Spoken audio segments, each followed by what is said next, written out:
me, I just want to turn your TV off and turn you on to the power of your kid's imagination. This is Pico from Sega. You know, Sega! It works with storybook software and this magic pen. Touch the storybook and images come alive right on your TV, interactively. Touch the learning pad and they can draw, color, they can even animate their own cartoons. Speaking of which, I'll turn your program back on now. See you real soon. Hey Slayers, and welcome to Sega History, coming out on a Saturday, which is not supposed to be happening, and I'm completely sorry for that, but there's a good reason. There's not a good reason, I was just lazy and didn't record it. But today's episode is the Sega Pico, and you may be thinking, oh wait, where's the Dreamcast? The Sega Pico isn't a Sega console. And yes it is. It's a full-fledged Sega console that was released, sold by Sega, released as a console, and has been released in, well, I think they stopped selling it in like 2007. It's a real console. It had real cartridges sold for it, real games, real advertisements, and everything. And it's getting its own episode because I feel like not enough people know about the Pico, but they should, because the Pico is because it's an edutainment device. A lot of people won't like it, but I like it because it interests me, okay? And I know what you're thinking, well, you didn't give the Sega Nomad its own console, and the reason I didn't give the Sega Nomad its own console, its own episode, is because the Sega Nomad is literally a Sega Genesis. And you may be thinking, well, the Pico is just the Genesis too. Well, while you'd be right, at the same time, the Nomad was marketed as a Sega Genesis, a portable Sega Genesis. So if you really want to know about the Nomad, just watch the Sega Genesis episode. There's really not that much that changed. It's literally just a portable Genesis with its own little features. So the Pico deserves its own episode, and I was giving it its own episode no matter what. And I'm sorry, I'm kind of recording this video in a rush, but we're going to hop right into it. Also, keep in mind, next week is Dreamcast, and after Dreamcast, I have one special episode about my history with Sega. But anyway, we're going to keep this short because this is a short episode today. So, the Sega Pico, also known as Kids Computer Pico, is an educational video game console by Sega Toys, marketed as an edutainment. The main focus of the Pico was educational video games for children between 3 and 7 years old. See, the Pico was released in June 1993 in Japan and November 1994 in North America and Europe, later reaching China. It was succeeded by the Advanced Pico Bina, which was released in Japan in 2005. Though the Pico was sold continuously in Japan through the release of the Bina in North America and Europe, the Pico was less successful and was discontinued in early 1998. Later being re-released by Majesco Entertainment, releases for the Pico were focused on education for children and included titles supported by licensed franchises, animated characters, including Sega's own Sonic the Hedgehog series. Overall, Sega claimed sales of 3.4 million Pico consoles and 11.2 million game cartridges and over 350,000 Bina consoles and cartridges sold. Design and software. Powered by the same hardware used in the Sega Genesis, the physical shape of the Pico was designed to appear similar to a laptop. Included in the Pico is a stylus called the Magic Pen, and a pad to draw on. Controlling the games for the system is accomplished either by using the Magic Pen like a mouse or by pressing the directional buttons on the console. The Pico does not include its screen or RF output and instead must be connected to a monitor through composite video or a VCR to be played on an RF screen. Touching the pen to the pad would either allow drawing or animate a character on the screen. Cartridges for the system were referred to as storyware and taking the form of Pico books. With a cartridge slot on the button, the Pico changes the television display and the set of tasks for the player to accomplish each time a page is turned. Sound, including voices and music, also accompanied every page. Games for the Pico focused on education, including on subjects such as music, counting, spelling, reading, matching, and coloring.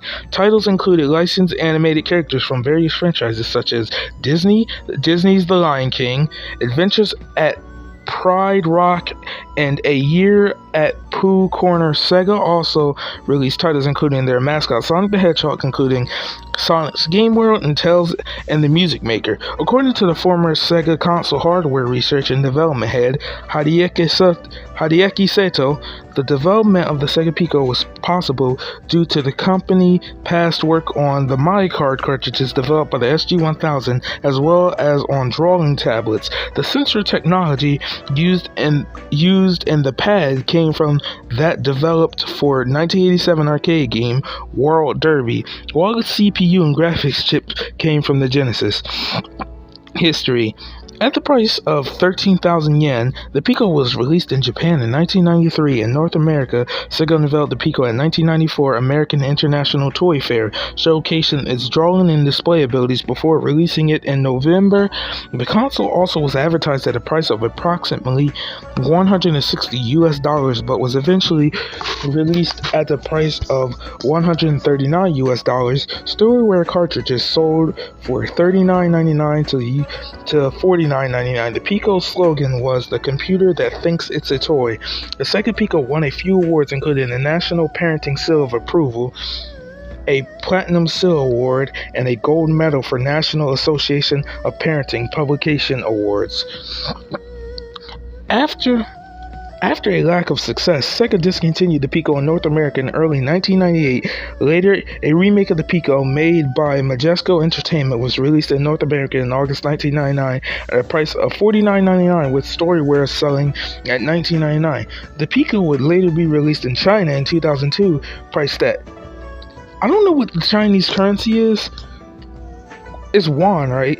So I think 690 yuan? I think it's yuan. Don't quote me on that.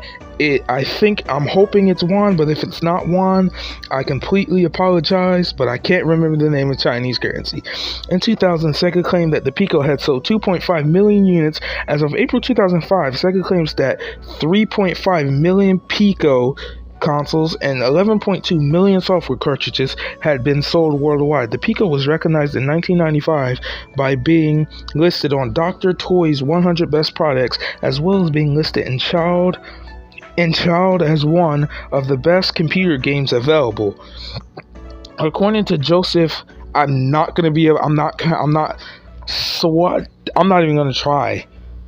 Sawadikowski? I'm not even gonna try to pronounce his last name. We're just gonna call him Joseph.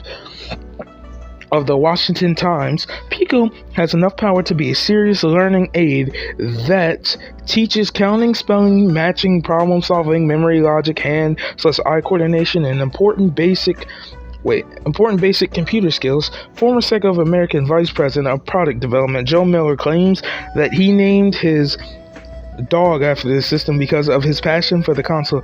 By contrast, Stephen L. Kent claims that Sega of Japan CEO Hayao Nakayama watched the Pico utterly fail in North America. According to Warren Buckleither of Children's Software Revenue, the Pico fell in North America due to the lack of credibility in the product. Advanced Pico Bina. The Advanced Pico Bina, also known simply as Bina or Bina Lite, is an educational console system targeted at young children sold by Sega Toys. Released in 2005 in Japan, it is the successor to the Pico and marketed around the learn while playing concept. According to Sega Toys, the focus of the Advanced Pico Bina is on learning in a new social environment and is listed as their upper-end product. Topics listed as being educational focuses for the Bina include intellectual, moral, physical, dietary, and safety education. The name of the console was chosen to sound like the first syllable of be natural, Bina. Compared to the Pico, Bina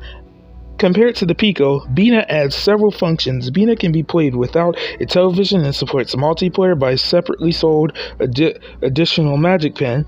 The console also supports state-saving playtime and can be limited by settings in the system. Some games for the Bina also offer adaptive difficulty, which becomes more difficult to play based on the skill level of the player. The Bina Lite, a more affordable version of the console, was released on July 17, 2008. At the time of its release, Sega estimated that 350,000 Bina consoles had been sold and 800,000 game cartridges. It is technically the last Sega console.